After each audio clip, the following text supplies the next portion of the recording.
It happened during an interview that was never supposed to become emotional. The lights were bright, the cameras were rolling, and Yaman sat across from the host, confident as always, the image of calm and control. But when the interviewer brought up a name he hadn't heard aloud in a long time, everything changed.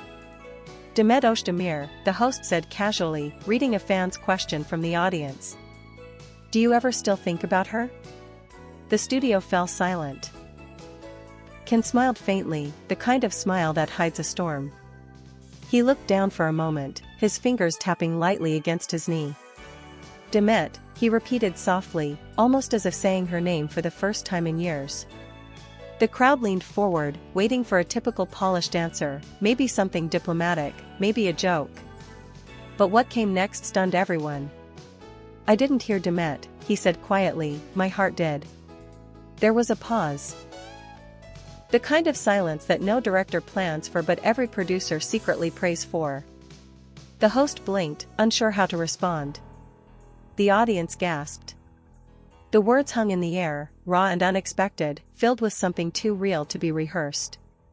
Can's voice trembled slightly as he continued, you can ignore a memory, a rumor, even a story. But when your heart reacts before your mind does, that's when you know something still lives there. The clip went viral within minutes. Social media exploded, #MyHeartDid trended across platforms. Fans from Turkey to Italy flooded timelines with old photos, clips from Erkenci Kuss, and emotional captions. He still loves her, one comment read. That wasn't acting, that was truth. Behind the scenes, Can sat quietly in the dressing room, scrolling through the reactions. He hadn't planned any of it. He'd only spoken what he felt in that moment. His manager walked in, half smiling, half panicking. You just broke the internet, he said. Can shrugged, eyes still on the screen. Maybe it was time someone heard what my heart's been saying all along. Meanwhile, across the city, Demet was filming a commercial when her phone started buzzing nonstop. Her assistant whispered, you might want to see this. When she did, her expression froze. Can's voice echoed from the phone, saying, I didn't hear Demet, my heart did. She didn't speak for a moment, just watched the video again and again, her eyes glistening slightly before she whispered, he never used to say things like that. By the next morning, the entire internet was on fire. Entertainment channels, gossip blogs, and even international outlets were replaying the same 15 seconds again and again, the exact moment when Yaman said, I didn't hear Demet, my heart did.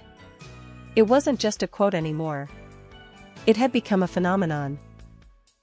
Fans flooded every platform with emotional edits, slow-motion clips, and side-by-side comparisons of their old interviews. Hashtags like #MyHeartDid, #CanandDemet, and #TheLoveStillLives dominated Twitter, Instagram, and TikTok. Even celebrities and TV personalities commented, calling it the most honest thing Can has ever said. In Rome, Can's phone wouldn't stop ringing. His publicist was overwhelmed, his manager frustrated, but he didn't care. For once, he wasn't thinking about headlines or contracts, he was thinking about her. He rewatched the clip, hearing his own voice tremble slightly, the honesty in those words that had come out without permission. I didn't hear Demet, my heart did. It wasn't poetry. It was truth. Meanwhile, in Istanbul, Demet was torn. She sat in her apartment, scrolling through the chaos. Every few seconds, her face appeared in another fan edit, smiling, laughing, looking at Can the way she once did. The memories she'd spent years trying to bury were suddenly everywhere. A friend texted her, you saw it, right? He really said that. Demet replied with just 3 words, I heard it too. Later that day, she had a press event. Cameras flashed, journalists shouted questions, and inevitably someone asked, Demet, what do you think about Yaman's comment? She smiled politely, the perfect professional response ready in her mind. But then, just like Can, she let her guard down. Sometimes, she said softly, the heart hears things before the mind is ready to. The crowd erupted. That was all it took, 2 sentences, and the world lost its mind. Social media went wild again. News outlets began calling it the conversation without words. People wrote articles comparing their statements, calling it destiny, calling it unfinished love. That night, Ken was sitting by the window of his apartment, scrolling through headlines, when his mother called. "You've caused a storm again," she teased gently. "You never could stay quiet about your heart." Ken smiled. "Maybe I stayed quiet for too long." She paused. "Then maybe it's time to listen to what your heart keeps saying." Across the sea, Demet sat alone on her balcony, reading those same words online, the night breeze brushing against her face. For the first time in years, the distance between them didn't feel so impossible. Days passed, but the echoes of that single sentence refused to fade. Every news show replayed the clip, every fan page dissected every breath, every pause. And yet, for Ken, it wasn't about what people said, it was about what he'd finally admitted to himself. In the quiet moments between filming and interviews, he found himself replaying memories he thought he'd buried long ago. Demet's laughter between takes, the way she used to tap his arm when he teased her, the unspoken bond that no script could recreate.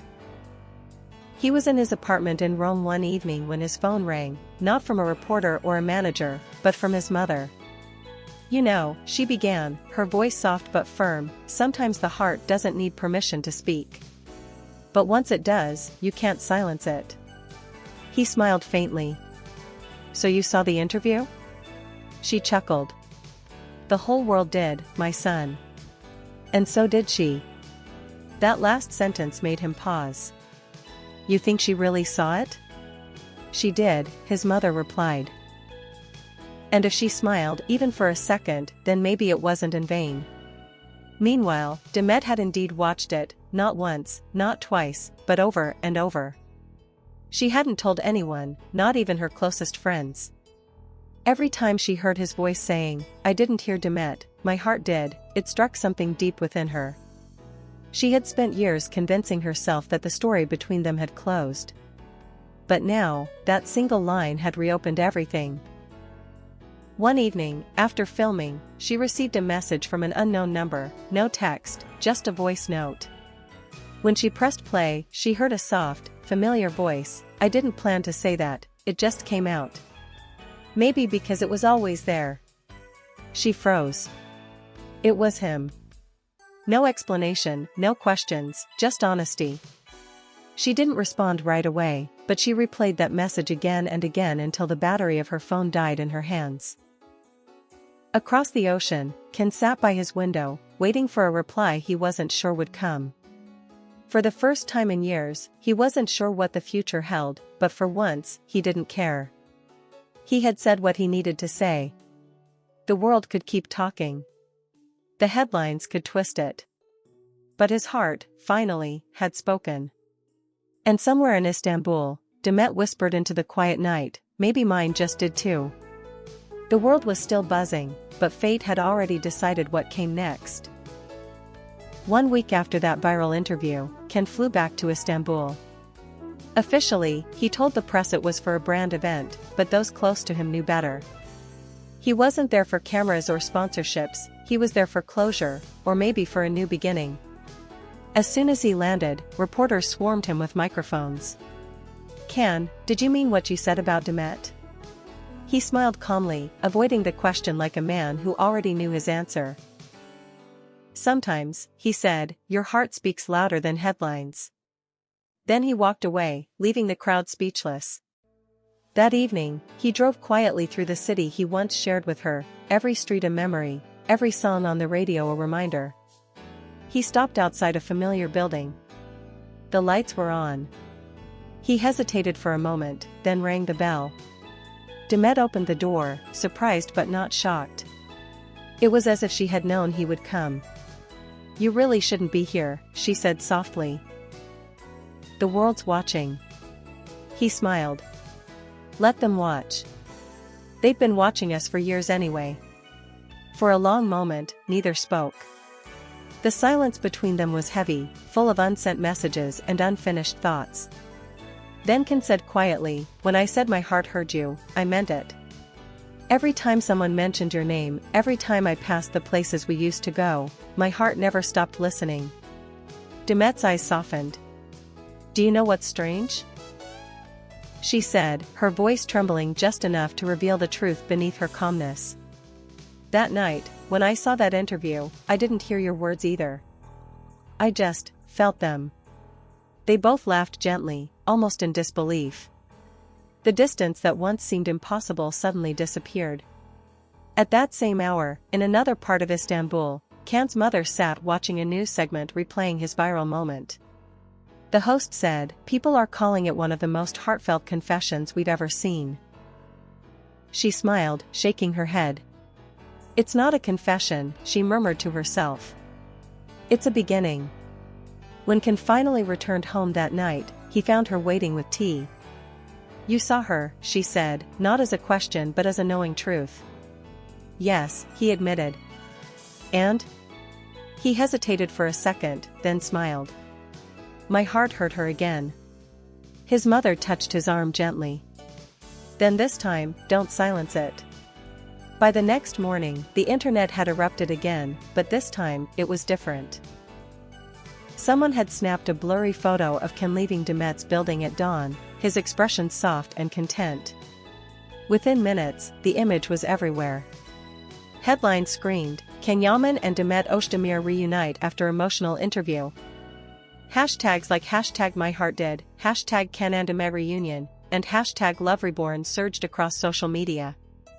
The clip of his earlier quote resurfaced, now mixed with new footage, creating a wave of emotional chaos that swept through every corner of the internet. Demet's phone vibrated non-stop, hundreds of messages, tags, and mentions.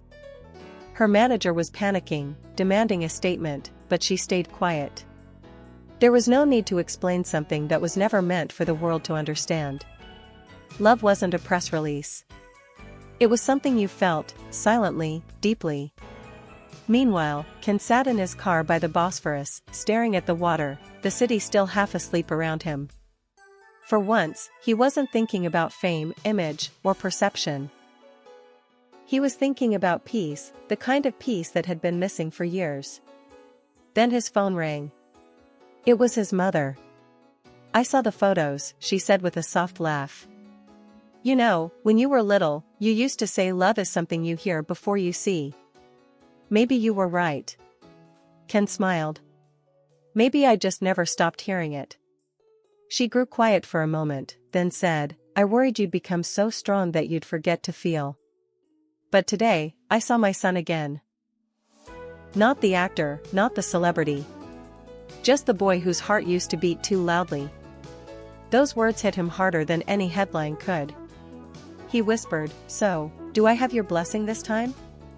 She chuckled, her voice warm with pride. "My blessing? You had it the moment your heart spoke louder than your fame."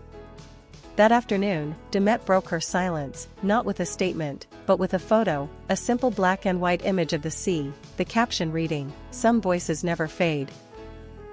The internet exploded once more. Everyone knew what it meant. Fans cried, journalists speculated, and entire forums dedicated themselves to decoding every word. But for the two of them, it was simple. They understood what no one else had to. Late that night, as Istanbul glittered beneath the stars, Can sat on his balcony. The world was still loud, hashtags, articles, interviews, but his heart was quiet. For the first time in years, it didn't ache. It listened. And somewhere across the city, Demet looked up at the same sky, smiling faintly, as if hearing the same unspoken rhythm. The internet would keep spinning, the media would keep guessing, but their hearts had already spoken, louder than words, louder than fame, louder than the years in between. The sun was setting over Istanbul, painting the sky in shades of gold and rose. The noise of the day, the interviews, the paparazzi, the endless online chatter, was finally fading. Inside Can's family home, everything was calm. He sat with his mother on the balcony, the evening breeze brushing gently against them. "You look different," she said, her eyes studying his face. "Lighter." He smiled faintly. "Maybe because I stopped running from what I feel." She placed her hand over his, just like she used to when he was a boy. "You know, my son," she said softly, "the world hears noise, but the heart, it hears truth. And what you said, it wasn't for the cameras. It was for her." He nodded. "I didn't hear Demet that day, Mom. My heart did." She smiled warmly, a hint of pride in her eyes. "Then maybe, finally, you're listening to the right voice." Meanwhile, across the city, Demet sat quietly by her window, the city lights reflecting in her eyes. She had avoided interviews, calls, and statements all week. But tonight felt different. She opened her phone and scrolled until she found that clip, his clip, for what felt like the 100th time. When he said those words, her heart had reacted before her mind could. And now, listening again, she whispered to herself, "I didn't speak, but my heart answered." At that same moment, Ken picked up his phone, opened Instagram, and posted a single photo, the night skyline of Istanbul with a short caption, "Some things aren't heard. They're felt." Within minutes, millions of fans flooded the post, but neither he nor Demet replied. They didn't need to. The silence between them had finally found its peace. Later that night, his mother peeked into the living room before heading to bed. Ken was sitting on the couch, staring at the city through the window, his phone still glowing beside him. She smiled. "You know, when love speaks," she said softly, "the heart always listens." He turned to her, eyes glistening. "This time, Mom," he whispered, "mine finally did." Outside, Istanbul shimmered quietly under the stars. Two souls finally at peace, two hearts that had found their way back, not through fame or noise, but through a single truth that the whole world now knew: sometimes, you don't hear love, you feel it. And as the last lights of the city dimmed, the story that had once been lost to silence now lived again, not on screens, not in headlines, but where it had always belonged, in the heart.